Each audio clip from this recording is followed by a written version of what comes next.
Hello, and welcome back as we continue the saga of the 1571s. Oh, yeah. But there is reason. There is reason for hope. Just a second. I will shuffle this over here a bit.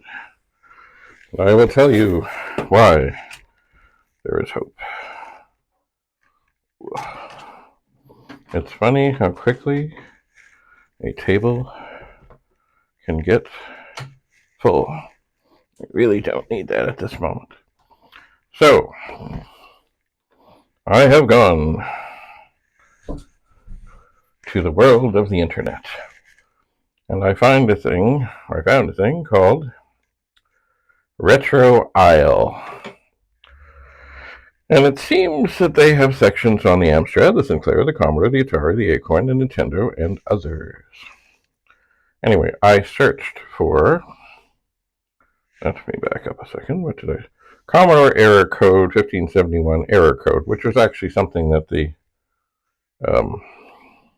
auto correcty thing tried to help me find. Anyway, I did find this thing, Retro Isle, retroisle.com. And it says Commodore 1541 Troubleshooting Guide. And it is quite in depth. Here's the introduction. The Commodore 1571 was Commodore's high-end 5¼ inch floppy disk drive. With its double-sided drive mechanism, it had the ability to utilize double-sided, double-density, DS, DD, floppy disks natively. This was in contrast to its predecessor, the 1541 and 1570. Funny, I've never seen a 1570. Anyway, which could fully utilize such disks only if the user manually flipped them over to access the second side. However, the two methods were not interchangeable. Disks which had their backside created in the 1541 by flipping them over would have to be flipped over in the 1571 too, and the backside of the disk, written in a 1571 using the native support for the two-sided operation, could not be read in a 1541. The 1571 is generally a more reliable unit than its predecessors, and few cases of IC failure caused by heat have been reported due to the fact it tends to run cooler, even though it still has an internal power supply. Having said that, failures do still take place. This page hopes to assist you in locating the root cause of your 1571 issues. And then there is a picture of the 1571 circuit board, which consists of, well, I call them main chips, the bigger chips, 1, 2, 3, 4, 5, 6, 7, 8 bigger chips, and a variety of support chips. And then there's this funny thing, I don't know, it's a bunch of resistors all together in one big thing, or components, or I don't know what it is. Anyway, and it gives a list of things, as in what is where, as in U1 is the CPU, which is the 6502. U2 is a ROM, 32K by 8 DOS ROM chip. And I guess there's two different versions of it. U3 RAM, 2K times 8 static RAM, various manufacturers. Anyway, it lists off all the chips. I wonder, I gotta go down here and see, what is that thing? Well, this gives the chip things. I don't see, maybe that's, no, I don't see the thing listed. The weird thing. Anyway, then it has a whole bunch of, the following table outlines common symptoms, the cause, and resolution. And it runs through a bunch of things that are like, oh yeah, like normal drive boot up, access to directory or loading results in no activity. Access to directory or loading results in no activity from drive, no motor spinning, no rapid clicking, and no green light, and file not found error, device not found error message. If the device not found error, make sure you are calling the correct device number, e.g. 8, 9, 10, or 11, according to the dip switches on the back of the drive. If after load $, quote, comma, device number to get the disk directory, you get a mix of file not found and device not present error. This could be a problem with your Commodore. Oh, there's an error. Computer, and not the drive itself. This is possible. It is. If one of the chips inside, like the 6526s, have gone red, then things are... Anyway, basically what they're saying on this for resolution is check the dip switches is the main thing. Anyway, I'm not going to go through the whole thing here, but here's a scary thing. On boot up, green LED is steady and spindle motor runs continuously. No movement of stepper motor at power on, no drive access, and computer locks up. Well, that's what's happening with one of these things. So what is it? What could it possibly be? Well, there are a number of things. It could be that the CPU at U1 is bad. That's the 6502. DOS-ROM at U2 is bad. These are or. Controller at U6 is bad. Logic chip at U12 is bad. Logic chip at U13 is bad. Logic chip at U15 is bad. Logic chip at U17 is bad. Logic chip at U18 is bad. In other words, there are 1, 2, 3, 4, 5, 6, 7, 8 possibilities if the drive just spins with the light on. And of course, what is the solution? Well, in most cases, it means get out your desoldering iron and have a go. And take your best guess. Now, in this case, remember, I think that U1, which is the 6502, I think it was getting unusually hot and unusually quickly. So that will be when I try first on that board, which is not this board, it's this board, I believe. Anyway, there's all kinds of other things, and most of them are better at isolating what it is. For example, on boot up, green LED on steady and spindle motor runs continuously. No, that's the one. Sorry. Normal dry boot up, but no read in 1571 mode. Reads okay in 1541 mode, but cannot write or format. Read error displayed. Can also cause disk ID mismatch after disk swap. And it says absolutely positively, logic chip at U14 is bad. Replace 7407 logic chip at location U14. That is beautiful diagnostics. This is what's wrong. This is the thing. That's it. That's all. Anyway, there are other things listed here. By the way, this is retroisle.com, and I'm in Commodore 64-128 technical hardware 1571 troubleshooting.php. Anyway, don't type that in. Just search for retroisle. Anyway, what's happening on this drive? I think it's this drive. It is. In front of me, it says, on boot up, green LED flashes once per second continuously. No drive access and computer locks up. Now, I haven't tried it with the computer, but it spins continuously. Oh, wait a second here. There's another thing after it that says exactly the same thing. On boot up, no green LED. Spin the motor runs, no drive access. Okay, so that's possibly true. Anyway, but I think I replaced that. Hang on. Let me look here for a second. Oh, this was going so well. Where are my glasses? There they are. Hang on. Oh, I think I did that. See this? The 6526 chip I have swapped. Nothing is happening. So what is it saying?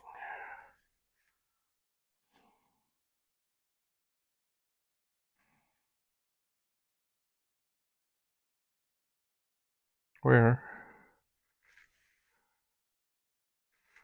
is U4?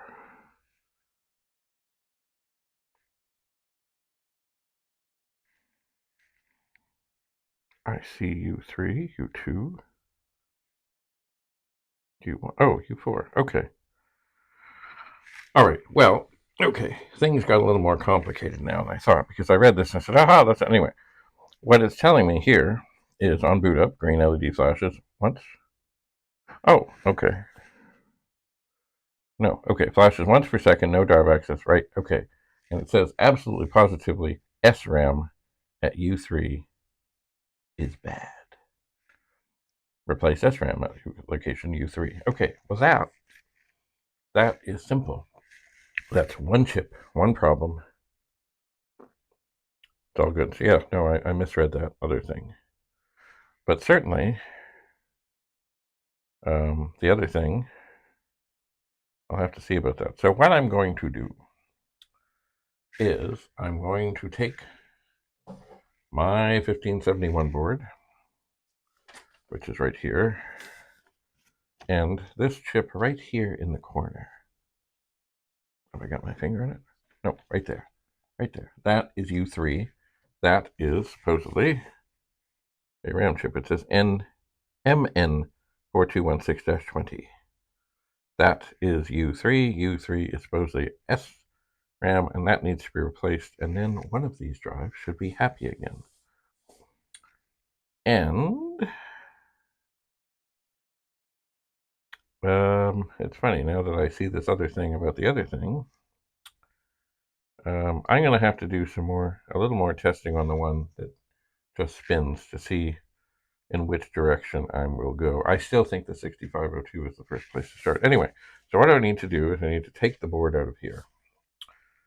And then I believe there's a shield on the bottom, but from what I can tell and what I can see, it's not soldered in place. Oh, maybe it is in a couple of places. All right, I may have to do some unsoldering on the shielding. Possibly. There's one right near the back, right near the connector that looks like it has solder on it. Otherwise, it just twists. So I need to get the shielding off the bottom. I need to flip this over. I need to take out this chip, which is 1, 2, 3, 4, 5, 6, 7, 8, 9, 10, 11, 24 pins. Then I have to put a socket in. And because that's what we do when we take chips out, we never want to have to do that again. And then this board will be ready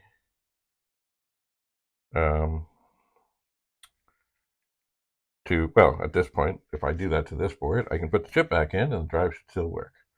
But then I will go over to the other board, which I think is this one, which was flashing, or was it spinning? I'm not sure. Anyway, I'll figure it out. And then do the same and put it in the socket and take the chip out of here and put it in there and see if the drive does in fact work. And then that will be one down, one to go. Then I will have to repeat the process, except I won't have to take the shield off. I'll have to take the shield off of that and try the 6502. Now, I won't necessarily have to unsolder the 6502 in this, because I have other chips such as that around. I don't believe I have another chip of this memory configuration to test right now. I don't think so.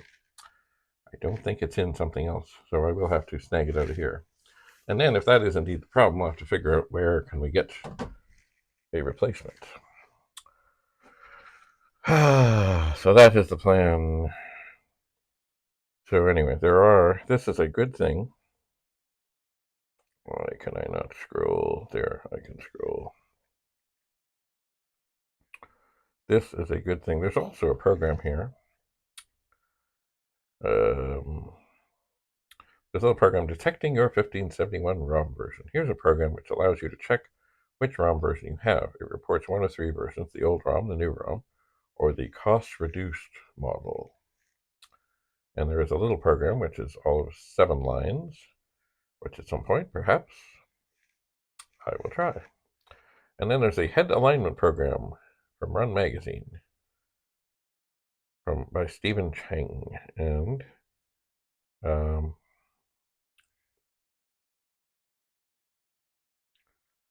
it seems that, well, I'll have to try it too. It has a lot of things in here. But definitely you open to the drive with an eye, and then you do things. And maybe, well, they call it the reverse knock your drive. And indeed, sometimes these things do wake drives up. I have done things like this. It also tells us which position the dip switches be in for the different things. And then it talks about, the haired wires. The top head moves up and down when the disc is inserted. Anyway, you got to be careful because the head wires, they are skinny and they can get broken. Anyway, this page was last updated in 2014, but it seems very helpful, and I am pleased to have found it. So I need to gather, and I need to tidy this up a bit here and get where I can have I can be comfortable in my seated position, which is not exactly as it is right now.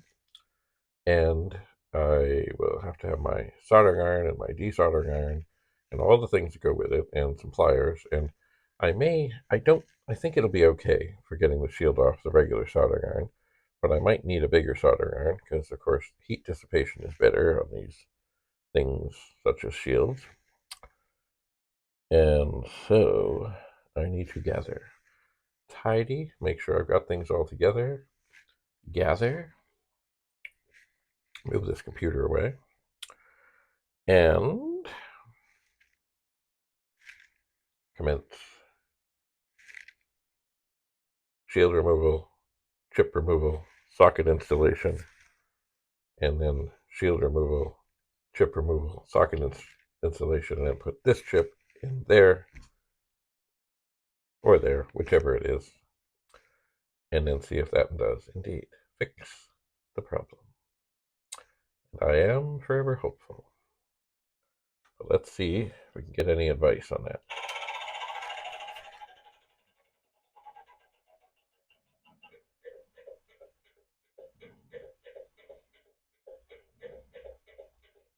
The lesser of two evils is still evil.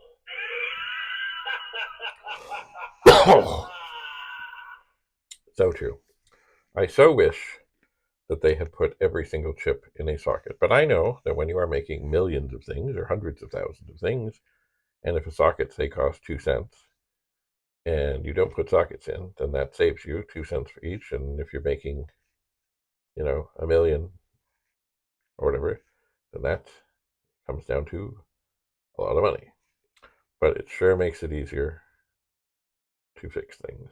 But then, of course, I know that with sockets, there is, of course, a chance over the years that this micro corrosion can get in the socket and the actual socket can cause the trouble.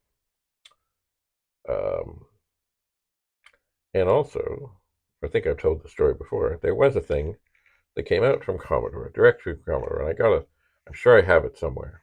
It was a technical thing, a technical release, a technical news update or something or other. And it did say that with the Amiga 500, there were times when things would go squirrely. And what their suggestion was that before you open it up, before you do anything else, before you dick around, and you don't let the customer see this, you take it, you lift the Amiga 500 about 6 inches off a table, a solid table such as this, and you drop it.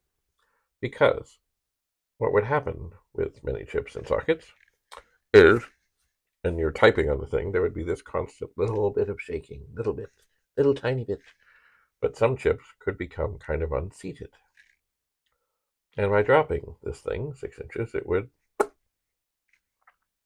kind of sort it out. And it worked. But it was certainly, you didn't go tell the person whose computer it was that, hang on, let's go drop this on the table.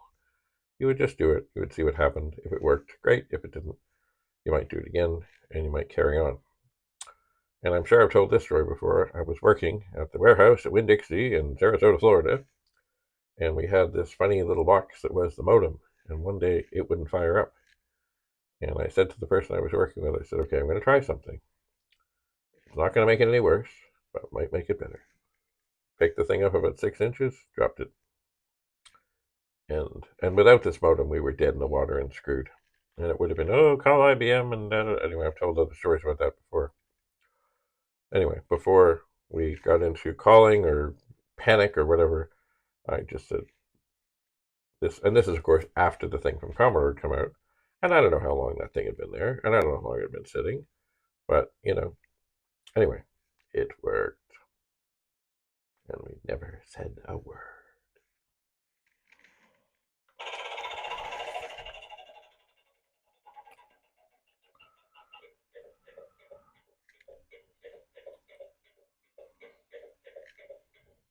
Keep your plans secret for now. That's right.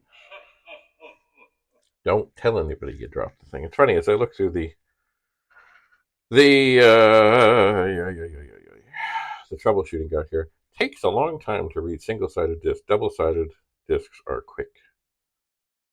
And it says, you have a buggy ROM. The old ROM was buggy in that it had a hard time figuring out 1541 single-sided mode and 1571 double-sided mode.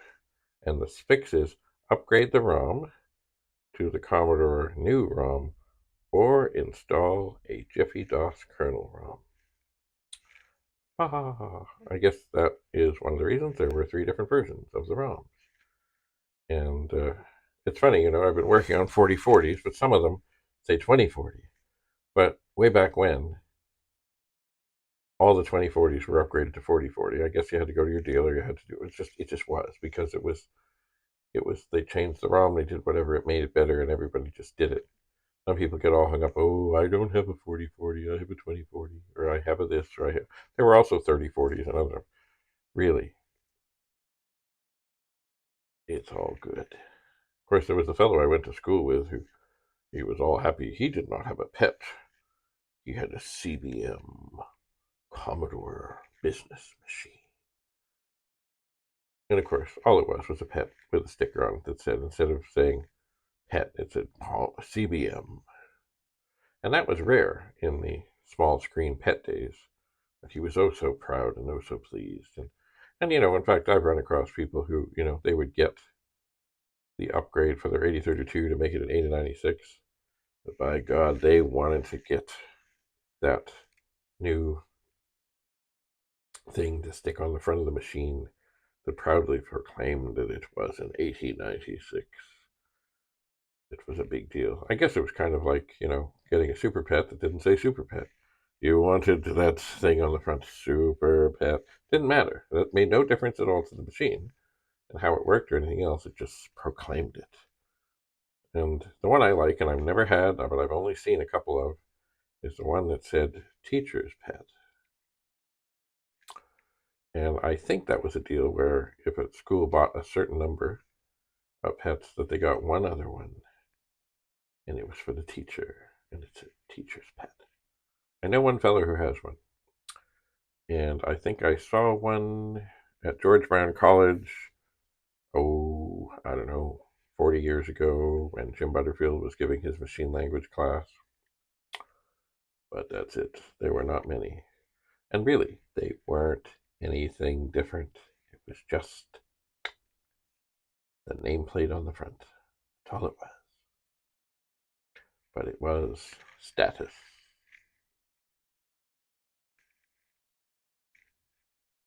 It was.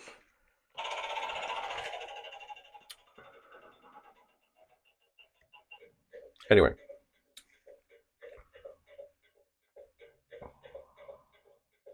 Look out behind you. Nothing going on there.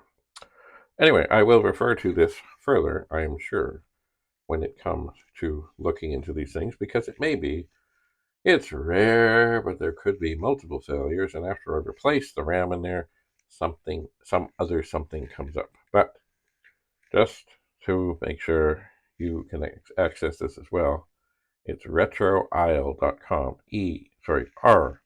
Back up. RETRO, no space, no anything, isle, ISLE.com. And actually, because I can do this, I'm just going to click on the name here. retroisle.com index. Welcome to Retro Isle, the only destination on the planet that covers all the popular home computers of the 70s, 80s, and 90s. Anyway, if I click on the Commodore thing, it says Commodore C64 and 128, VIC-20, C16 and plus 4, Amiga, and PCs. I will click on the 64 and 128 thing and see that it comes up with the thing about the 64, and last time there was something on 2021. Oh, so basically it was a rundown. There's a picture of an SX64. There's a picture of 128. I would like to think at the bottom. Oh, no. So how? Oh, I see. Off at the side. Then it has articles, pictures, brochures, and adverts. Advents? Hard to see. The original. Wow, that is small, tiny print. Just a moment. Oh, original docs, technical, emulators, software. Let's look at pictures. Although, nothing seems to be coming up. Oh, Adobe Flash is no longer supported. Great. That's dandy. That's too bad. Okay, so don't go looking for pictures here. Brochures and adverts. Probably that's going to be the same kind of thing. Where Adobe Flash is no longer supported. Oh, that's tragic.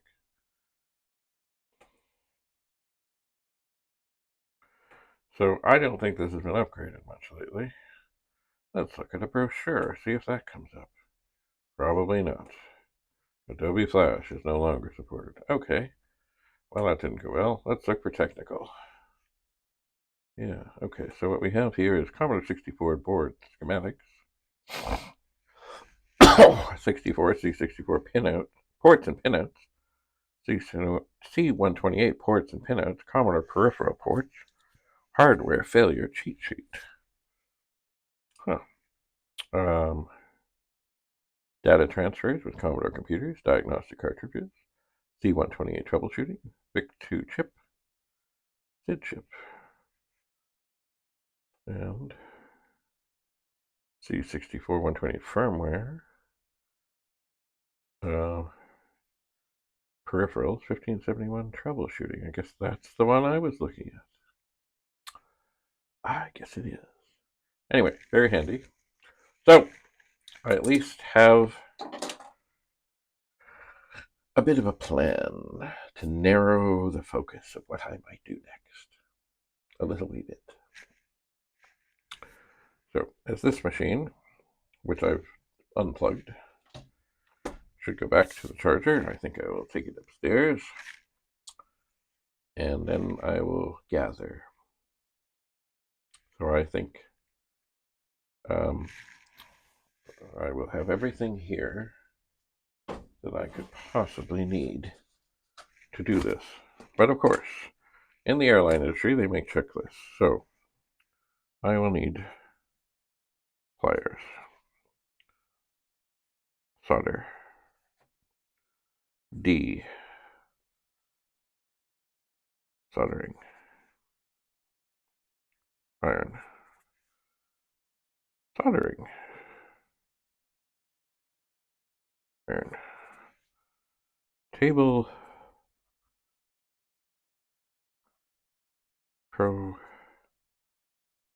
protection, because I don't want to burn the table.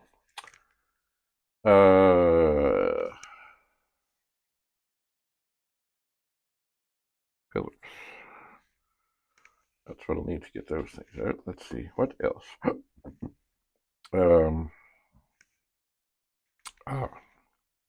24 pin sockets. And this is just for the one with the U3. Yeah. But I think I will need a 40 pin socket for the other. Oh, what else? Tidy table. And I think when I do this, I'm actually going to push the table over further. So I have a little more room back here. But that should be fine. Push table. Oh yes. Stronger glasses. I have some upstairs that are, I really can't see with them, but boy, if you're looking at something up close, and sometimes when you're desoldering, it really is handy to be able to get a really tight look at what you've done to make sure that you're not about to try and pull the chip out when it's not ready to come out. And if you need to just tweak something over just a little wee bit. So yeah, stronger glasses. I think I also want some tape to help keep these notes I'm doing in place. Yeah. Let me think. Is there anything else? Because, when I start recording, I'd like to know that, okay, I've got everything here that I would need. Your luck will change for the better. I hope so. Well, I think that's a good start. Perhaps I will add other things. By the way, just thought I'll tell you a little about this hat. This hat, from what I know, long ago, belonged to my grandfather that I never met because he died before I was born. And then I think my dad wore it a time or two. And of course, it's old. It's in rough shape. It came from Simpsons. But this hat I'm not doing, there's nothing to do to clean it up. It really is a costume piece now. And I have used it on a number of television shows, such as The Boys, Saving Hope, for sure. And I'm not sure what else. Others. Because when I go to do background stuff, sometimes, I take it along and say, what do you think of this? They say, yeah, that's great. Sometimes they don't. Sometimes they don't indeed. Anyway, but it has been around, this hat. And it really is a good costuming thing. And it's interesting that, something that was once my grandfather's, even though nobody knows this, can be seen out in the world years later as, it's now an old, stained, not so pretty hat. But one day, years ago, someday, long ago, maybe as far back as 1930 or so, I don't know when it was got, he may have worn this when he went to go teach auto mechanics at Danforth Tech, and it might have been a splendid hat in wonderful shape. But here it is. Oh, well, almost 100 years later. And it lives on. Very different purpose. It's not so snappy, it's not so stylish, but it's all good. I wonder if there's any date stuff in here. Simpsons. Just a moment.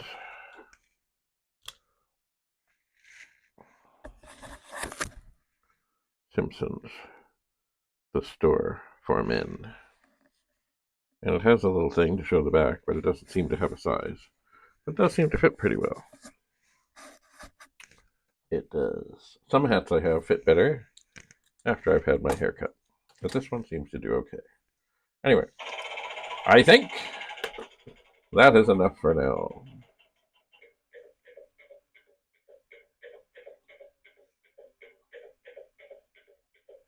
Others can't help you now. Indeed.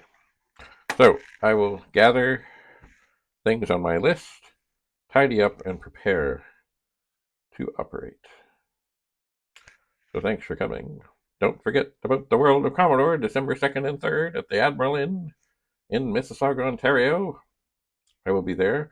Bring your old power supplies for your 64, your VIC-20s that have the DIN plugs, and we can test them and see what's what.